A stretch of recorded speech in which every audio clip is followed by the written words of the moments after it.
தூசுகளை வந்து இதுக்குள்ள போட்டு ஒரு மிக்ஸ் பண்ற ஒரு கலவை உங்களுக்கு காட்டணும். கலவை அதுல நாளைக்கு பிறகு வாய் இப்படி வெட்டி விடுவோம். அதுல இருந்து 7 நாள்ல 10 நாள்ல இப்படியான அளவுல வரும். பனி புகார் மாதிரியான ஒரு தண்ணி வந்து வெளியிடும். இதுல வந்து மாமர தூசு இருக்கு. 25 கிலோ மாமர தூசு எடுத்தவன்னு சொன்னா இப்படி இறுக்கி பிடிச்சா இந்த இது உடைஞ்சு வரணும். இப்ப எங்களுக்கு ஒரு 20 நாளாவது வளர்ந்துருக்கிற தன்மை தான் இது. இப்படி கலட்டிட்டு கலட்டி ஸ்பஞ்ச் எடுத்துட்டு வந்து 3 நாளையில இது எங்களுக்கு அறுவடைக்கு ஏற்ற மாதிரி இருக்கும். நாளைக்கு இதை விட பெருசா ஒரு கையின் அளவுல இருக்கும். சொந்தங்கள் அனைவருக்கும் அன்பான வணக்கம். இன்றைய தினம் வந்து நாங்கள் எங்க வந்திருக்கோம்னு சொல்லி பார்த்தீங்கன்னு சொன்னா கிளிநொச்சி மாவட்டத்துல சாந்தபுரம் என்ற ஒரு கிராமத்துக்கு தான் வந்திருக்கோம். ஏன்னு சொன்னா இங்க வந்து ஒரு அண்ணா ஒரு ஆள் வந்து காளான் வந்து வளர்க்குறார். அதாவது பார்த்தீங்கன்னு சொன்னா இது ஒரு அற்புதமான ஒரு தொழில். வீட்டில் இருக்கிற பெண்களுக்கு இருந்தாலும் சரி ஆண்களுக்கு இருந்தாலும் சரி நீங்க வந்து இந்த வேலை வந்து உங்களுக்கு நாளாந்தம் உங்களோட கையில வந்து காசு வரக்கூடிய மாதிரியான ஒரு நல்ல தொழில் உண்டு. அதைத்தான் ஒரு அண்ணா ஒரு ஆள் சாந்தபுரத்துல வந்து செய்து கொண்டிருக்கிறேன். அது எப்படி செய்கிறார், அது என்ன மாதிரி அவர் வந்து வருமானம், அதில் என்ன மாதிரி வருமானம் வருதுன்ற விவரங்களை தான் நாங்கள் இந்த பதிவில் இன்றைய தினம் பார்க்க போகிறோம். அவர் உங்களுக்கு அதை அழகிய முறையில் சொல்லித் தருவார். நீங்கள் அதன்படி செஞ்சு கொண்டா சரி. அப்படி இல்லாட்டி நீங்கள் வந்து அவருடைய இதில் தொலைபேசி இலக்கங்களை தான் அவரோட கண்டக்ட் பண்ணி கூட நீங்கள் அதை செய்கிற முறையை அவர்கிட்ட நீங்கள் வந்து கேட்டு தெரிஞ்சு கொள்ளலாம். பாருங்கள், இந்த மாதிரி பக்கெட்டுகளில் வச்சு அப்படி உற்பத்தி செய்கிற முறைகள், இந்த காளான் வளர்ந்து வார அந்த இதுகள் எத்தனை நாள் அறுவடை செய்யக்கூடிய மாதிரி இருக்குது, எவ்வளோ வருமானம் பெறக்கூடிய மாதிரி இருக்குன்ற விவரங்கள்லாம் நாங்கள் வந்து அவர்கிட்ட கேட்டு தெரிஞ்சு கொள்வோம். காணொலியை முழுமையாக பார்க்குறதுக்கு முன்னுக்கு மறக்காமல் சேனலை வந்து சப்ஸ்கிரைப் செய்துட்டு காணொலியை முழுமையாக பாருங்கள். இப்போ வாங்க காணொலிக்குள்ளே போகலாம். பார்த்தீங்கன்னா தெரியும், இந்த கொட்டியில் தான் அந்த அண்ணா வந்து காளான்களை வளர்த்து கொண்டிருக்கிறார். அந்த கூரையில் போட்டால் கொஞ்சம் குளிர்மையாக இருக்கும்ன்றதுக்காக இந்த இதில் வளர்த்து கொண்டிருக்கார். அங்கால வந்து செட் பண்ணியிருக்கிறார். அதாவது அடுத்த கட்டம் இதில் கொஞ்சம் பெரிய லெவலில் ரூம் அடித்து வளர்க்கறதுக்கூடிய அந்த ஏற்பாடுகள்லாம் உள்ளுக்குள்ளே செய்திருக்கிறார். அடுத்த கட்டம் இந்தியாவில் அவர் வந்து நகர்த்த போகிறார். நாங்கள் இப்போ அதை போய் பார்ப்போம், அதோட அமைப்பு எப்படி இருக்குன்றதை பார்ப்போம்.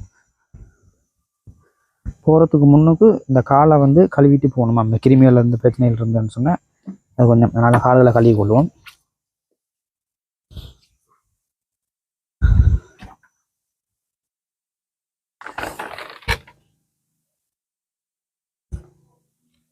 பார்த்தீங்கன்னா தெரியும், கொஞ்சம் இருட்டும் இருக்கணுமா. இருட்டும் முக்கியமாக குளிர்மையும் இருந்தால் தான் இந்த காளான் வந்து செழிப்பாக வளர்ச்சி அடையும் என்று சொல்கிறேன்.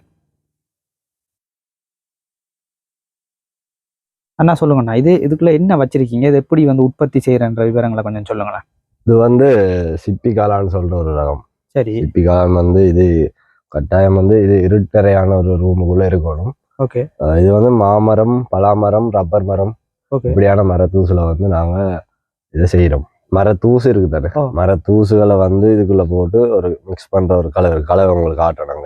கலவை அதுல மிக்ஸ் பண்ணி இந்த பேக்குள்ள போட்டு இதை ஒரு 30 நாளைக்கு இதையெல்லாம் போட்டு நாங்கள் 30 நாளைக்கு இருட்டறைக்குள்ள சரியான ஒரு இருட்டறைக்குள்ள வைப்போம். வச்சு அதில் அடகாக்குற ரூம்னு சொல்றது. அதுக்குள்ள இருந்து பிறகு ஒரு 30 நாளைக்கு பிறகு இதை வந்து இந்த வாயை இந்த மாதிரிக்கு இப்படி வெட்டி வச்சோம்னு சொன்னா இதுல இருந்து ஒரு 7ல இருந்து ஒரு 10 நாளைக்குள்ள இதுல இருந்து ஒரு பட்ஸ் வரும். இந்த இப்படி வருது தானே, இப்படி வர இந்த சின்ன ஒரு இது வந்து இப்படி இதா வந்து 3 நாளையில இது எங்களுக்கு அறுவடைக்கு ஏற்ற மாதிரி இருக்கும். அப்படியா? 3 நாளையில அறுவடைக்கு ஏற்ற மாதிரி இங்க வந்துடும். அதாவது நீங்க வாய் வெட்டி வச்சு 7 தொடக்கம் 10 நாளையில இது நாங்க ஒரு சின்ன பட்ஸா வரும், சின்ன சின்ன இதா வரும். இந்த இதுல இருக்குது, இந்த இதை மாதிரி பாத்தீங்கன்னா தெரியும், ஒரு சின்னனா இருக்கு. இது வந்து 2வது நாளுக்குரிய காளான் தான் இது. இது நாளைக்கு நாங்க புடுங்கி கொள்ளக்கூடிய மாதிரி இருக்கும். இது இன்றைக்கு எல்லாமே புடுங்கி எல்லாம் கவர்ஸ் பண்ணி எல்லாம் கொடுத்தாச்சு. அதனால இதுல இல்ல, நாளைக்கு பெருசா வந்துடும். நாளைக்கு இதை விட பெருசா ஒரு கையின் அளவுல இருக்கும். கையின் அளவுல சிப்பி காளான் கொஞ்சம். இது வந்துன்னா மொத்தம் வச்சு எத்தனை நாளைக்குள்ள உங்களுக்கு அறுவடை செய்யக்கூடிய மாதிரி இருக்கும்? மொத்தம் எத்தனை நாளைக்குள்ள லாபம் பார்க்கலாம் நீங்க? இது வந்து நாங்க இதெல்லாம் பொலித்தீனுக்குள்ள போட்டு வச்சு விதை போட்டு நாங்க ஒரு 30 நாளைக்கு இருட்டறைக்குள்ள வைப்போம். இருட்டறைக்குள்ள வச்சு அது பிறகு நாங்க அந்த 30 நாளுக்கு பிறகு இந்த வாயை வந்து இப்படி வெட்டி விடுவோம். இந்த வாய் வெட்டி விட்டா இதுல இருந்து 7 தொடக்கம் 10 நாள்ல எங்களுக்கு இதுல இருந்து மொட்டு வந்து கடைசி 3 நாள்ல நாங்க அறுவடை செய்யக்கூடிய மாதிரி இருக்கும். இதுக்குரிய 3 நாள்ல நீங்க அறுவடை செய்யலாம். இந்த அளவுல தான் இருக்கும் இந்த மொட்டு ஸ்டார்டிங்ல. இப்படி இந்த மாதிரி எல்லாம் மரத்தூள் எல்லாம் செட் பண்ணி வச்சு 30 நாளைக்கு பிறகு வாய் இப்படி வெட்டி விடுவோம். அதுல இருந்து 7 நாள்ல 10 நாள்ல இப்படியான அளவுல வரும். அது வந்து இப்ப 2வது நாள் எப்படி இருக்கு, 3வது நாள்ல இதோட கொஞ்சம் பெருசு அளவுல வந்து உங்களுக்கு அறுவடை செய்யக்கூடிய மாதிரி இருக்கும், தயாராயிரும். இந்த குளிர்மை வந்து 28 தொடக்கம் 30 பாகசிக்குள்ள இருக்கணும். குளிர்மை இருக்கணும், குளிர்மை கூடுதலாக இருக்கணும், இல்லாட்டி இந்த வெப்பத்துல பூத்து வராது. இந்த வெயில் டைம்ல எங்களுக்கு அதான் பிரச்சனை. அதுக்காக இந்த ஸ்ப்ரேயர் பூட்டிருக்கும். இது வந்து புகர்ன்னு சொல்றது. புகர் ஸ்ப்ரே. இது ஒவ்வொரு 2 மணி நேரத்துக்கு நாங்க போடுவோம். போட்டோம்னா இதுல இருந்து ஒரு பனி புகார் மாதிரியான ஒரு தண்ணி வந்து வெளியிடும். அதுல இருந்து வாரதால குளிர்மையை நாங்க கொடுக்கக்கூடிய மாதிரி இருக்கும். கீழே மணல் தான், கீழே நிலத்துல கொங்கிட்டு எதுவுமே இல்லை, நல்ல குளிர்மையா இருக்கும். குளிர்மைக்காண்டி எப்படி நாங்க மணலை போட்டு விட்டுருக்கோம். மணல் இருந்தா குளிர்மையா இருக்கும். ஸோ குளிர்மையா இருந்ததுன்னா அது இந்த அறுவடை வந்து கூட வரும். இது எப்படி நான் உங்களுக்கு இந்த தொழில் வந்து எப்படி உங்களுக்கு யாரு சொல்லி தந்ததா, இல்லாட்டி நீங்க எதுவும் தேடி பார்த்தீங்க? இல்ல இது வந்து இது வரைக்கும் ட்ரைனிங் ஒன்றும் தெரியல. நாங்க வந்து யூடியூப்பை பார்த்து பழகி நாங்க ஒரு கணக்க தோல்வியெல்லாம் அடைஞ்சிட்டோம். அப்படியா? வேஸ்ட் ஆகி போய் எல்லாம் அதென்ன பிறகு வந்து ஒரு சக்சஸ் ஆகி வந்திருக்கிற ஒரு இதுண்டா இதுன்னு சொல்லலாம். யாரும் சொல்லி தரல, நீங்க யூடியூப் வரைக்கும் யாரும் சொல்லி தரையில. யூடியூப்ல பார்த்து நாங்க ரைவ் பண்ணி இருக்கோம். இப்போதைக்கு நாங்க விவசாய திணைக்களத்தோட கதைச்சு தண்டி ட்ரைனிங்க்கு நாங்க ட்ரைனிங் கொடுத்து கொண்டுக்கிறோம்.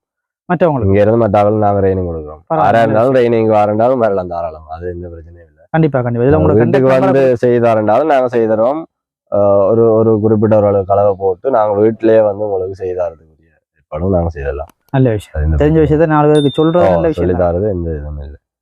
அப்படி இருந்தா இப்ப உங்களோட கான்டாக்ட் நம்பரை கொடுத்தா நீங்க வந்தா அந்த உதவி நாங்க எங்களுக்கு அந்த இதுக்கு கான்டாக்ட் பண்ணா நாங்க உங்களோட வீட்டுக்கே வந்து நாங்க செய்து தரக்கூடிய மாதிரி இருக்கும். அது பிரச்சனை. நீங்க அப்படி நேரடியா ஃபார்மை பார்க்கணும்னா இங்க வரலாம். இங்க வந்தீங்கன்னா சரி. இந்த அட்ரஸ் சொல்லிடுங்கண்ணா. இது வந்து சாந்தபுரம்னு சொல்ற இதுல ஆமிக் ஹாஸ்பிட்டல் இருக்கு சாந்தபுரத்துல. ஹாஸ்பிட்டலுக்கு நேரா ஆப்போசிட்டா இங்கால உள்ள இதுக்கு வந்தீங்கன்னா சரி. சாந்தபுரம் ஸ்கூலுக்கு நேரா பாடசாலை வீதி 8ஆம் வீதி பாடசாலைக்கு நேரா அப்படியே தூவாங்கி வந்தீங்கன்னா நேரா இங்கதான் வரும். ஓகே. அது எவ்வளவு செட்டப்புகள் வச்சிருக்காங்க. இதெல்லாம் மரத்தூள் என்ன? மரத்தூசு, மரத்தூசை வச்சு நாங்க செய்திருக்கோம். மாமரம், தவிடு, கடலை, அந்த அப்படியான கணக்கு இன்கிரீடியன்ஸ் எல்லாம். அதோட மணல் இல்லை, இதுக்குள்ள எதுவுமே மணல் இல்லை. இதுக்குரிய நான் கலவையை வேணும்னா உங்களுக்கு காட்டுறேன் எப்படி இருக்குன்னு. அதுக்குரிய கலவையை நாங்கள் எப்படி கலக்குறோன்ற இதையும் பார்த்துருவோம். அப்படின்னா ஈஸியா இருக்கும். அதையும் நான் உங்களுக்கு காட்டுறேன். அதாவது நீங்கள் அன்னையிட்ட வந்து இதை கான்டாக்ட் நம்பரை தரனால நீங்கள் அவரோட தொடர்பு கொண்டு நீங்கள் இது சம்மந்தமாக படித்து கொள்றதுனாலும் விஷயங்களை அறிஞ்சு கொள்ளக்கூடிய மாதிரி இருக்குது.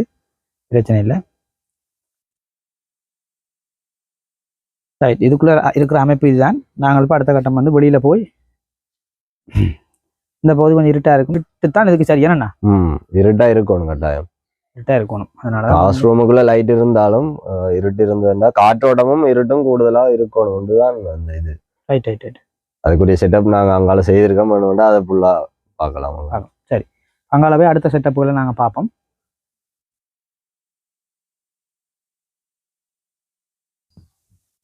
இதில் வந்து பார்த்தீங்கன்னு சொன்னால் கலவை வந்து போட்டு வச்சிருக்கேன். இது வந்து என்னென்ன இதுகளை கொண்டு நான் போட்டு வச்சிருக்கீங்க? இதில் வந்து மாமர தூசு இருக்கு. ஓகே. 25 கிலோ மாமர தூசு எடுத்தோம்னு சொன்னால் அதில் 1/2 கிலோ சுண்ணாம்பு போடணும். நீடிய சுண்ணாம்புன்னு சொல்றது. ஓகே. 1/2 கிலோ சுண்ணாம்பு போடணும். கடலைமா இருக்கு. கடலைமா வந்து ஒரு 1/4 கிலோ போடணும். மற்றது மெக்னீசியம் சல்ஃபேட்னு இருக்கு.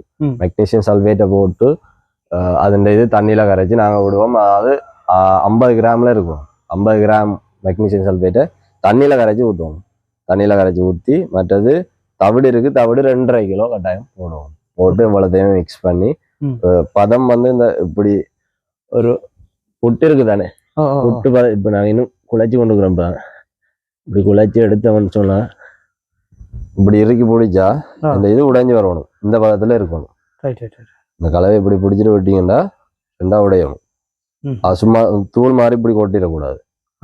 இப்படி இருக்கணும். இதான் கலவை. இதைத்தான் நாங்க பொலித்தீனுக்குள்ள போட்டு மிக்ஸ் பண்ணி அந்த விதையம் போட்டு 30 நாளைக்கு அதுக்குள்ள வைக்கிறோம். 2.5 கிலோ வைக்கிறோம்.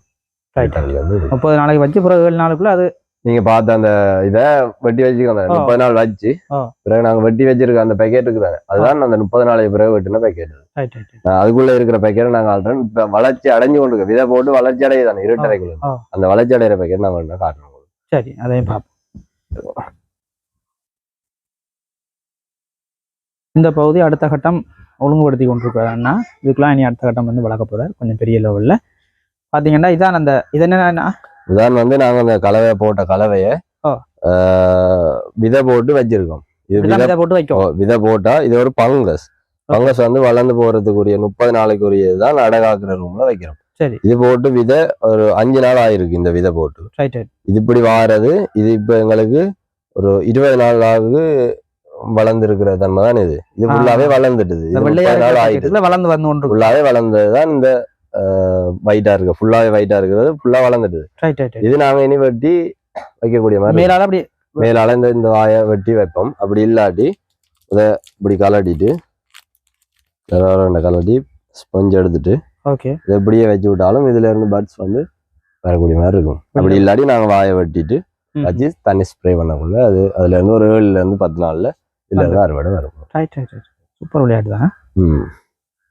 வீட்டுல இருந்து கொண்டு ஒரு பிசினஸ் இது ஒரு சும்மா வீட்டுல இருக்கிற அந்த வீட்டுல என்ன சொல்றது ஹவுஸ் ஒய்ஃப்னு சொல்றாங்க. அதுல இருந்து கொண்டு இது செய்யக்கூடிய மாதிரி இருக்கு. நாளான ஒரு செலவுக்குரிய வருமானத்தை இதுல இருந்து எடுத்துக்கொண்டு குறைஞ்சது இப்ப இதுன்ற ரேட் வந்து 1000 ரூபா தொடக்கம் 1500 மட்டும் போகுது. என்ன கிலோ கணக்குல. அது வந்து இப்ப நார்மலா ஒரு ஆள் வீட்டுல இருந்து செய்வாவா இருந்தா அதுக்குரிய ஒரு நாளைக்குரிய வருமானம் வந்து காணும். நார்மலா ஒரு கறி வாங்குறதுக்கோ என்னத்துக்கோ ஒரு வீட்டுல இருக்கிற ஹஸ்பண்டை எதிர்பார்க்காம இருக்கிறால் அவ இது செய்து கொள்ளக்கூடிய மாதிரி இருக்கும். பரவாயில்ல. ஓகே, அது பரவாயில்ல தான். நாங்க வந்து கொஞ்சம் ஃபுல்லா செய்யறதா விட நீங்க இப்ப தனியா அந்த கேர்ள்ஸ் வந்து செய்யறதா இருந்தா வீட்டுக்கு செய்யறதா இருந்தா ஒரு நல்ல ஒரு வருமானம் தரக்கூடிய மாதிரி இருக்கும்னு நான் சொல்லுவேன். கண்டிப்பா இப்படி இருந்து சும்மா இருக்கிறதும் பார்க்க ஹஸ்பண்ட் எதிர்பார்த்து கொண்டு இருக்கிறதும் பார்க்க இதை அவங்க செய்து கொள்ளலாம். எங்களோட வீட்லயும் வைஃப் தான் இதை பாக்குறேன். நான் வீட்டை வந்து ட்ரைனிங் கொடுத்துருக்கு. அவ இதை பார்த்துக்கொள்ள நாங்க வேலையை தான் போகணும். வேலையை போகலாம். பரவாயில்ல. அவளோட ஒரு சப்போர்ட்டோட நாங்க இதை ரன் பண்ணி வந்து வருமானம் டெய்லி வருமானம் மாதிரி வரும். டெய்லி வருமானம் இருக்கு. இப்ப இந்த பேக்கெட்ல இருந்து இதை நாங்க வெட்டி வச்சு இது வந்து 3 மாசத்துக்கு இந்த பேக்கெட் வச்சிருக்கலாம். இந்த 3 மாசத்துலயும் உங்களுக்கு ஒரு பேக்கெட்ல இருந்து கிட்டத்தட்ட 1 கிலோவான காளான் எடுக்கக்கூடிய மாதிரி இருக்கும். 1 கிலோ ஒரு பேக்கெட்ல இருந்து எடுக்கலாம். அப்படி இது வந்து டெய்லி வந்து கொண்டு 100 பேக்கெட் போட்டோம்னு சொன்னா இதை மாதிரி 100 பேக்கெட் இருக்கு மாதிரி இருந்தா ஒரு நாளைக்கு 1 கிலோன்ற ஒரு ரீதியில போகலாம். மேக்சிமம் 3/4 கிலோ எடுக்கலாம் ஒரு நாளைக்கு. பரவாயில்ல. 3/4 கிலோ எடுக்கிற மண்டைக்குள்ள நீங்க அதை கொண்டு போய் சந்தையில கொடுத்தோ அல்லது மார்க்கெட்டுக்கு இருக்கு. அம்மாச்சில இருக்கு. நீங்க எங்கட காளான் எங்க வேணும்னாலும் அம்மாச்சி இருக்கு. ஹாஸ்பிட்டல் பக்கத்துல உள்ள மார்க்கெட்டுகள் இருக்கு. சந்தையில போடுறோம். எங்க வேணாலும் எல்லாம் நேரடி எங்க வந்து வேண்டாலும் பிரச்சனை இல்லை. உங்களுக்கு வந்து உங்கள்ட்ட வீட்டை வந்து மொத்தமா வேண்டாலும் வாங்கலாம். பிரச்சனை இல்லை. என்ன எங்களுக்கு இந்த ஒரு நாள் முதல் நாள் சொன்னீங்கன்னா சரி. ஏன்னா நாங்க டெய்லி நாங்க கொடுத்துருவோம். ரெடி பண்றத விட இப்ப நாங்க டெய்லி கடையை போடுறது. ஒரு நாளைக்கு முன்னே சொல்லிட்டீங்கன்னா நாங்க உங்களுக்குரியதை நாங்க அப்படியே தரக்கூடிய மாதிரி இருக்கும். அதான் அப்படியே உங்களோட தொலைபேசி இலக்கத்தையும் சொல்லிடுங்கன்னா எங்களோட 2 நம்பர் இருக்கு. ஒன்று 077 86 93 022 மற்றது 077 80 50 533.